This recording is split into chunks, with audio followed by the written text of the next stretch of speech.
Hi everyone. Are we the kind of person, of wonderful person, who excuses everyone's fault? It's so good when someone always sees in us the best and not the worst. It's always so wonderful to have someone looking at you with the eyes of mercy, excusing all the possible faults we can commit, knowing that every human being on earth can make mistakes, can have moments of passionate behaviors that that person will regret later.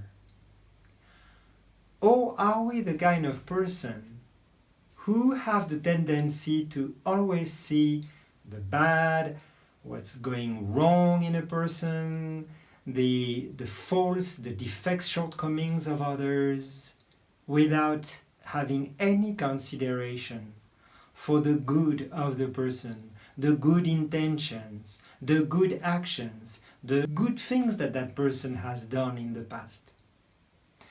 You see, there is a big light of wisdom that we receive in this gospel this Sunday. The famous gospel in John 8 that reveals the mercy on one side with Jesus, the misery on the other with the woman caught in adultery, and the, so to say, justice of the leaders of the people of God, the Pharisees and the scribes. So sometimes in our life, don't you think we can be the one accused, like the adulterous woman, or the one trying to catch the just man or the just woman, like the Pharisees and the scribes? Or are we sometimes more like Jesus, not denying the faults and the sins of others, but trying to draw that person who faulted to discover God's love, God's mercy, and by doing so, helping the person to convert, to change, to repent? Or do we prefer just to condemn those who have gravely sinned, like some priest or bishops or other people?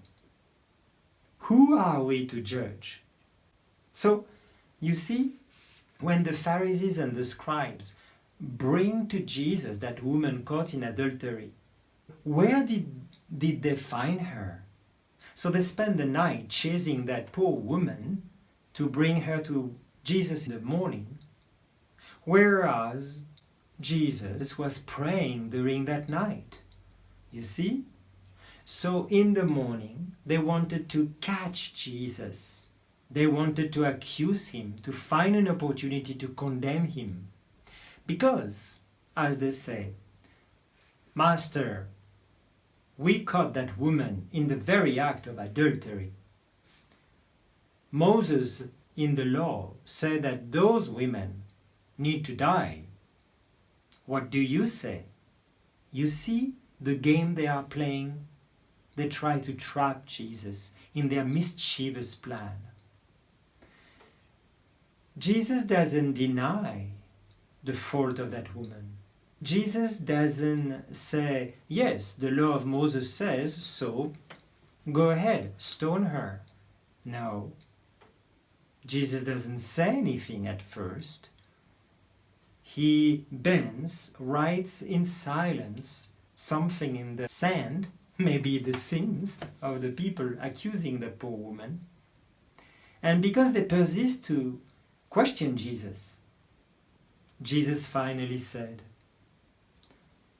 "Whoever among you has never sinned, be the first to cast a stone." And you know what the gospel says? And one by one, starting by the eldest, those who had more sinned, they left, and Jesus found himself alone with the woman, the mercy incarnated. and the misery incarnated. We may be that adulterous woman at times. And how good it is to hear Jesus said, "Woman, where are they? No one has condemned you." And the woman said, "No one, sir." And he said, "I don't condemn you either, but from now on go and sin no more." This is a great message. Jesus doesn't condemn us. He gives us a chance over and over and over again.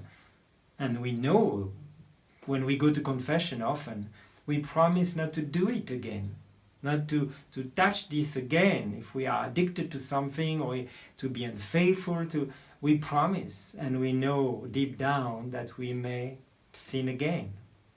But Jesus pursues us with his mercy. He never gives up. He never gives up on us. We do give up on us sometimes, and we fall into the temptation of despair. But Jesus never. If we are unfaithful, he will remain faithful.